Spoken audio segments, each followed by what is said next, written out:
প্রিয় শিক্ষার্থীরা, এইবার আমরা ১৪ পৃষ্ঠার এই যে ২.২ মুনাফা এটা নিয়ে আলোচনা করব। এটা আলোচনা করার সময় আমাদের ব্যাংক রিলেটেড বেশ কিছু জানতে হবে। তো ব্যাংক রিলেটেড অনেক কিছু খুঁটিনাটি বিষয় আছে, সেগুলো আমরা জানবো। এবং এখানে যে সকল রাশিগুলা এইগুলা নিয়ে আজকে আমরা শিখব, ঠিক আছে? এই এতটুকু হবে হচ্ছে আজকের যে মেইন পড়াটা এখনকার, সেটা। তো আমরা ব্যাংক নিয়ে চলো ভালোভাবে বোঝা যাক। এখানে আমরা চলো ব্যাংকটা আসলে কি, চলো আমরা একটু ধারণা নেওয়া যাক ব্যাংকটা আসলে কি।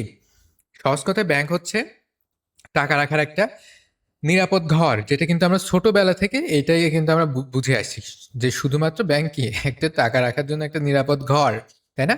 এই যে কনসেপ্টটা এটা আমাদের ছোটবেলা থেকে ছিল, কিন্তু না, ব্যাংকের আরো অনেক অনেক কাজ আছে, অনেক ফাংশনালিটিস আছে যেগুলো আমরা বড় হলে বা সামনে জানতে পারবো।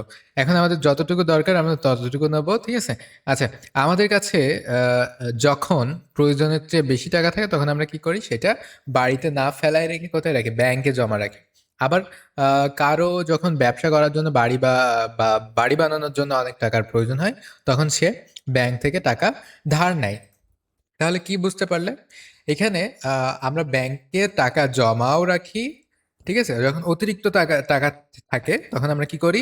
জমা রাখি। আবার যখন দেখা যাচ্ছে যে আমাদের কোনো কিছু করতে হচ্ছে, যেমন বিজনেস করতে গেলে অনেক টাকা পুঁজির দরকার হয়, তখন আমরা ব্যাংক থেকে লোন নিতে পারছি। কিংবা আমাদের বাড়ি করার জন্য তখনও কিন্তু একসাথে অনেক টাকার দরকার হয়, তখনও কিন্তু আমরা ব্যাংক থেকে লোন নিতে পারছি, ধার নিতে পারছি।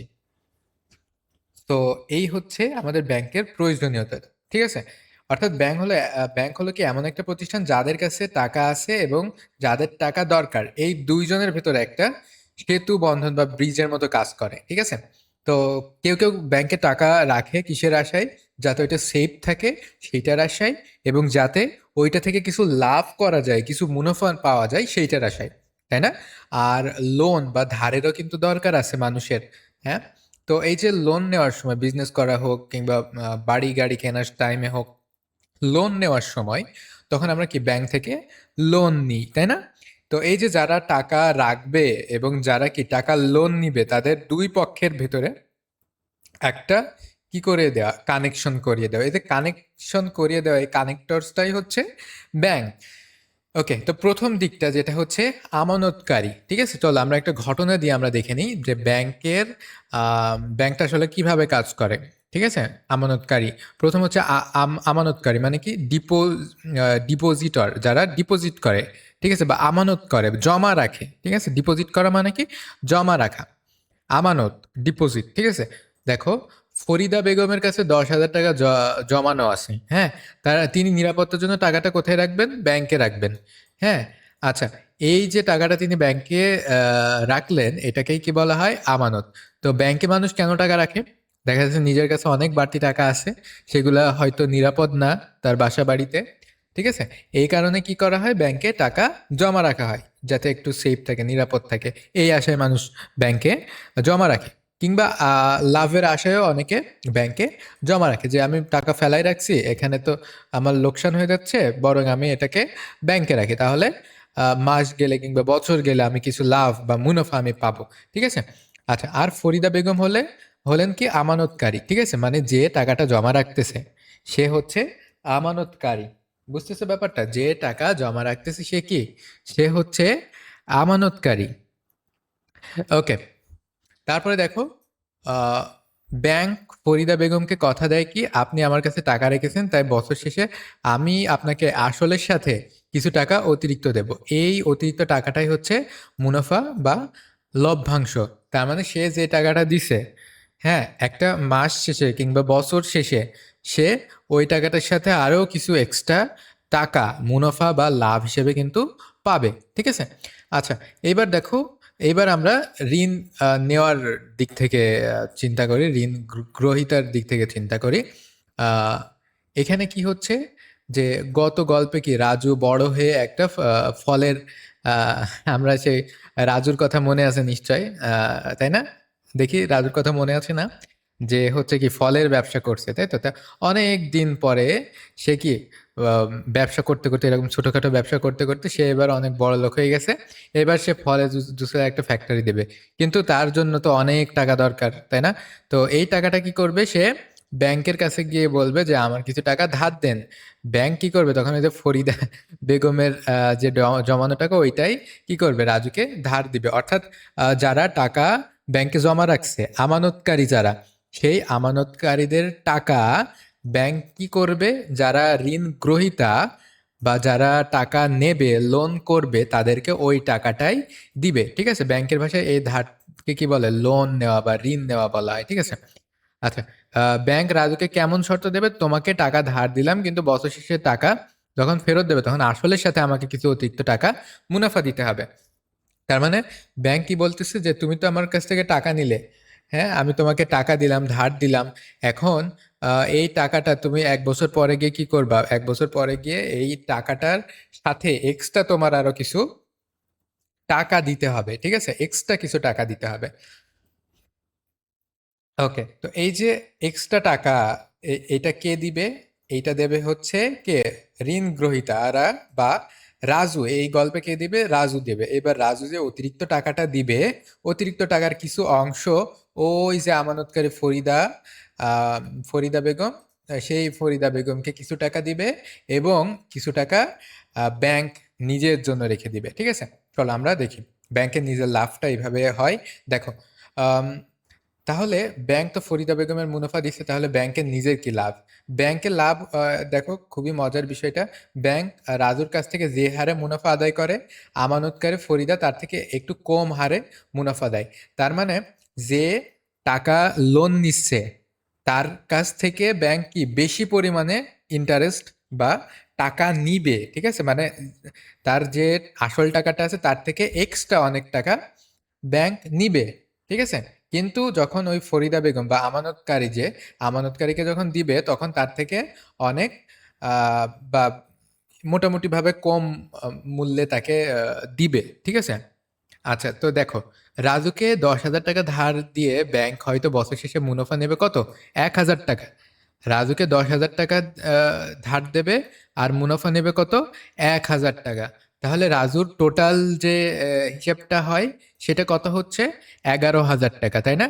তার মানে সে 10,000 টাকা লোন নেবে, শোধ করার সময় 11,000 টাকা সে শোধ করবে, মানে 1,000 টাকা সে বেশি শোধ করবে ব্যাংকে, তাই তো? আর ফরিদা বেগম কি করবে, তো ওই যে 10,000 টাকা জমা রাখছে ও, ফরিদা, এবার কি করবে, বছর শেষে মুনাফা দিলে কত, 700 টাকা তাকে মুনাফা দিবে। তাহলে দেখো তো এখানে 1,000 টাকা রাজুর কাছ থেকে নিচ্ছে, আর ফরিদাকে দিচ্ছে কত টাকা, 700 টাকা দিচ্ছে। তাহলে এই মাঝে মাঝে যে লাভটা হয়, সেই লাভটা কার লাভ, সেটা হচ্ছে ব্যাংকের লাভ। তাহলে ব্যাংকের লাভ কত, এখানে ব্যাংকের লাভ হচ্ছে 300 টাকা। ঠিক আছে, তাহলে এই যে 300 টাকা, এই 300 টাকাই হচ্ছে ব্যাংকের আয় বা প্রফিট। ওকে। আচ্ছা, এইবার দেখো, এবার আমরা আসল সম্পর্কে জানবো। দেখো, ব্যাংকের টাকা রাখলে বা ধার নিলে, ঠিক আছে, টাকা রাখুক বা টাকা ধার নিক, হ্যাঁ, হিসাব করার জন্য আমাদের কয়েকটা বিষয় আমাদেরকে জানতে হবে। যেমন আসল, আসল বলতে কি বোঝায়? আসল বলতে বোঝায় যে ফরিদা বেগম যে 10,000 টাকা জমা রেখেছিল, বা রাজু যে টাকাটা হাওলাত নিয়েছিল, ধার নিয়েছিল, সেটাই হচ্ছে কি, সেটাই হচ্ছে আসল। তার মানে যে টাকাটা ব্যাংকে রাখা হয় সেই টাকাটা হচ্ছে আসল, কিংবা যে টাকাটা ব্যাংক থেকে ধার নেওয়া হয় সেই টাকাটাই হচ্ছে আসল। ঠিক আছে। এবার মুনাফার হার বলতে কি বোঝায়? এই মুনাফাটা কিন্তু 100 টাকায় হিসাব করা হয়। ঠিক আছে, 100 টাকার হিসাবে করা, এটা তোমার গণনা করা হয়, কাউন্ট করা হয়। তা না হলে তো বিশৃঙ্খলার সৃষ্টি হয়ে যাবে, কিংবা কঠিন বা জটিলতা চলে আসবে।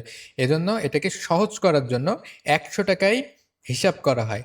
তাহলে প্রতি 100 টাকায় ব্যাংক 1 বছরের জন্য কত টাকা মুনাফা দেবে বা নেবে, এটাই হচ্ছে কি, মুনাফার হার। তার মানে প্রতি 100 টাকার জন্য 1 বছরে কত টাকা মুনাফা দেবে বা নেবে, তাই হচ্ছে শতকরার হার। তো এখানে দেবে কাকে, কাকে দেবে, যে তোমার হচ্ছে ব্যাংকে টাকা রেখে তাকে দেবে। এবং কার কাছ থেকে নেবে, যে লোন নিছে তার কাছ থেকে যে হারে টাকা নিবে। ঠিক আছে, এক বছরে 100 টাকায় যত টাকা নিবে সেটাই হচ্ছে কি, সেটাই হচ্ছে মুনাফার হার। তাহলে এক বছরে 100 টাকায়, এক বছরে প্রতি 100 টাকায় ব্যাংক যে টাকা যে টাকা দিবে বা যে টাকা নিবে, কাদের দিবে কাদের নিবে আশা করি এটা বুঝতে পারছো। তাহলে যে টাকা নিবে সেটাই হচ্ছে মুনাফার হার। এখন আহ, তাহলে বলো তো যে আহ, যারা লোন নিবে তারা নিশ্চয়ই এই যে মুনাফার হার কম দেখে লোন নিবে, তাই না? যাতে তাদের যে আসল, সে আসল টাকার সাথে যাতে কম পরিমাণে টাকা তাদেরকে ফেরত দেওয়া লাগে, তাই না? এইটা তারা করবে। আর কারা বেশি পরিমাণে টাকা রাখবে, যেখানে ইন্টারেস্ট দেখা যাচ্ছে বেশি দেয়, লাভ বেশি দেয়, মানুষ সেই দিকে, সেই ব্যাংকে টাকা রাখতে চাইবে, তাই না? আর ধার নেওয়ার সময় সেই ব্যাংক থেকে নিবে যেখানে কি আছে, যেখানে তোমার মুনাফার হার কম, তার মানে অল্প টাকা লাগবে প্রতি বছর 100 টাকায়, ঠিক আছে? আর এন দ্বারা বোঝাই হবে সময়, ঠিক আছে? কি বোঝাবে? সময় বোঝাবে, মানে কত বছরের জন্য টাকা রাখা হলো বা ধার নেওয়া হলো, কত বছরের জন্য, ঠিক আছে? এটাই হচ্ছে সময়। এখন মোট মুনাফা, মোট মুনাফা বলতে বোঝায় যে একটা নির্দিষ্ট সময় পর মোট যে অতিরিক্ত টাকা তৈরি হলো সেইটা। মনে করো যে এই যে মোট মুনাফা বলতে কি বোঝায়, এখানেই তুমি দেখতে পারবা যে রাজু তো কি করছে, রাজু ধার নিছে 10,000 টাকা, তাই না? এবার সে 1,000 টাকা তাকে অতিরিক্ত এক্সট্রা দিতে হয়েছে, এই যে 1,000 টাকা অতিরিক্ত এক্সট্রা ব্যাংকে দিতে হয়েছে, এটাই হচ্ছে ব্যাংকের মুনাফা। কিংবা এই যে ফরিদা বেগম 10,000 টাকা ব্যাংকে জমা রাখছে, এবার ব্যাংক কি করবে, আহ, সে ব্যাংক দেবে হচ্ছে 10,700 টাকা, তার মানে অতিরিক্ত 700 টাকা দিবে। এই যে অতিরিক্ত 700 টাকা দিচ্ছে, এইটাই হচ্ছে কি ফরিদা বেগমের মুনাফা। বোঝা গেছে? তো এইটাই হচ্ছে মোট মুনাফা। তার মানে নির্দিষ্ট সময় পর যত টাকা বা যে অতিরিক্ত টাকাটা দিল ওইটাই হচ্ছে মোট মুনাফা। আশা করি বুঝতে পারছো বিষয়গুলা। এবার আমরা এই যে সূত্রটা জানবো যে মুনাফা সমান কি লেখা যায়, আসল গুণ মুনাফার হার গুণ সময়। ঠিক আছে? আসল তার মানে হচ্ছে যে টাকাটা রাখা হচ্ছে বা যে টাকাটা ধার নেওয়া হচ্ছে সেইটা। মুনাফার হার মানে কি, 100 টাকায় এক বছরের মুনাফা কত টাকা সেটাই হচ্ছে মুনাফার হার। আর সময় মানে হচ্ছে কত বছরের জন্য রাখা হয়েছে সেটাই হচ্ছে সময়। আশা করি ব্যাংক রিলেটেড এই বিষয়গুলো তুমি খুব সুন্দরভাবে বুঝতে পারছো। তো এখানে কিন্তু এই সেম সেম পরিমাণের বিষয়গুলোই কিন্তু এখানে রয়েছে। সো আশা করি তুমি এই বিষয়গুলা সম্পর্কে ভালোভাবে বুঝতে পেরেছো। তাহলে মূলধন বা আসল কি, তার মানে যে টাকাটা প্রথমে ব্যাংকে রাখা হলো বা রাখলো সেটাই হচ্ছে মূলধন। আর মুনাফা বা লভ্যাংশ কি, ওই যে তোমার মূলধন বা আসলের সাথে যে টাকাটা নেয় বা দেয় সেটাই হচ্ছে কি, সেটাই হচ্ছে মুনাফা বা লভ্যাংশ। ঠিক আছে?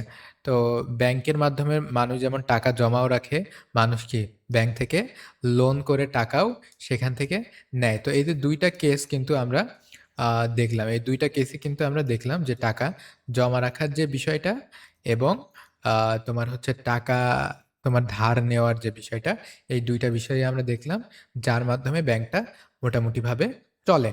তো দেখো কোনটাকে কি দ্বারা ডিনোট করা হয়। দেখো প্রিন্সিপাল বা আসল, মানে যে টাকা ব্যাংকে রাখা হয়েছে বা ব্যাংক থেকে ধার নেওয়া হয় সেটাকে বলা হয় প্রিন্সিপাল বা আসল বা মূলধন। তারপরে মুনাফার হার বা রেট অফ ইন্টারেস্ট কাকে বলা হয়, রেট অফ ইন্টারেস্ট মানে মুনাফার হার। তার মানে প্রতি বছর 100 টাকায় যে কয় টাকা দেবে সেটাই হচ্ছে মুনাফার হার। সময় মানে কত, যে কত বছরের জন্য রাখা হয়েছে টাকাটা সেটাই হচ্ছে সময়। আর মূলধন মানে কি, মূলধন মানে হচ্ছে, সরি, মুনাফা মানে কি, মুনাফা মানে হচ্ছে আসল বা মূলধনের সাথে যে এক্সট্রা টাকাটা দেয় বা ব্যাংক নেয় সেটাই হচ্ছে কি মুনাফা। আচ্ছা, তারপরে সবৃদ্ধি মুনাফা বা মুনাফা আসল কি, মুনাফা এবং আসল সহ, তার মানে এই যে মূলধন সহ এই মুনাফাটা, অর্থাৎ টোটাল যে টাকাটা দেয়, টোটাল অ্যামাউন্ট, অর্থাৎ টোটাল যে টাকাটা ব্যাংক দেয়, অর্থাৎ আসল সহ, মূলধন বা আসল সহ মানে যে টাকাটা জমা রাখা হয়েছিল সেইটা সহ এক্সট্রা যে টাকা দেবে, ওই দুইটা টাকা একত্রে যেটা দেবে সেটাই কি মুনাফা আসল, যেটাকে এ দ্বারা প্রকাশ করা হয়। এ মানে অ্যামাউন্ট, টোটাল অ্যামাউন্ট। ঠিক আছে? তো টোটাল অ্যামাউন্ট মানে কি, ওর ভিতরে প্রিন্সিপাল বা আসল বা মূলধনের টাকাও থাকবে, আবার তোমার হচ্ছে লাভ বা মুনাফার অংশটাও থাকবে। তাহলে বুঝাইতে পারলাম যে তোমার মুনাফা আসল কি, মুনাফা আসল মানে আসল এবং মুনাফা সহ। তার মানে তুমি ব্যাংক থেকে যখন টাকাটা উত্তোলন করবা তখন তোমার যে আসল টাকাটা সেটার সাথে যে এক্সট্রা টাকাটা দিচ্ছে ওইটা সহ প্লাস প্লাস কি প্লাস হচ্ছে তুমি যদি ঋণ নাও, ঋণ নেওয়ার পরে ঋণ শোধ করার টাইমে যখন তুমি যে এক্সট্রা টাকাটা দিবা, আহ, তুমি যত টাকা লোন নিছো তার সাথে যে এক্সট্রা টাকাটা দিছো ওই টোটাল অ্যামাউন্টটাই হচ্ছে কি মুনাফা আসল। তাহলে আশা করি বুঝতে পারছো যে মুনাফা আসল বিষয়টা কি। এই যে মুনাফা আসল এইটা কিন্তু আমাদের কাজে লাগবে। আমাদের কাছে যদি আসল থাকে এবং মুনাফা আসল থাকে তাহলে কিন্তু আমরা মুনাফাটা বের করতে পারবো। ঠিক আছে? আমাদের কাছে যদি তোমার হচ্ছে মুনাফা আসল এবং আসলটা থাকে তাহলে কত টাকা লাভ হয়েছে বা মুনাফা কত সেইটা আমরা বের করতে পারবো, মানে ইন্টারেস্টটা আমরা বের করতে পারবো। তারপরে আহ, তোমার হচ্ছে আমাদের যদি তোমার হচ্ছে মুনাফা আসল থাকে এবং মুনাফা থাকে তাহলে মুনাফা আসল থেকে মুনাফা বাদ দিলেই কিন্তু আমরা আসল পেয়ে যাব। আর মুনাফা আসল কি? মুনাফা এবং আসলের যোগফলই হচ্ছে মুনাফা আসল। এইবার আমরা মুনাফা সংক্রান্ত সমস্যাগুলো দেখব আগামী ভিডিওতে ইনশাল্লাহ।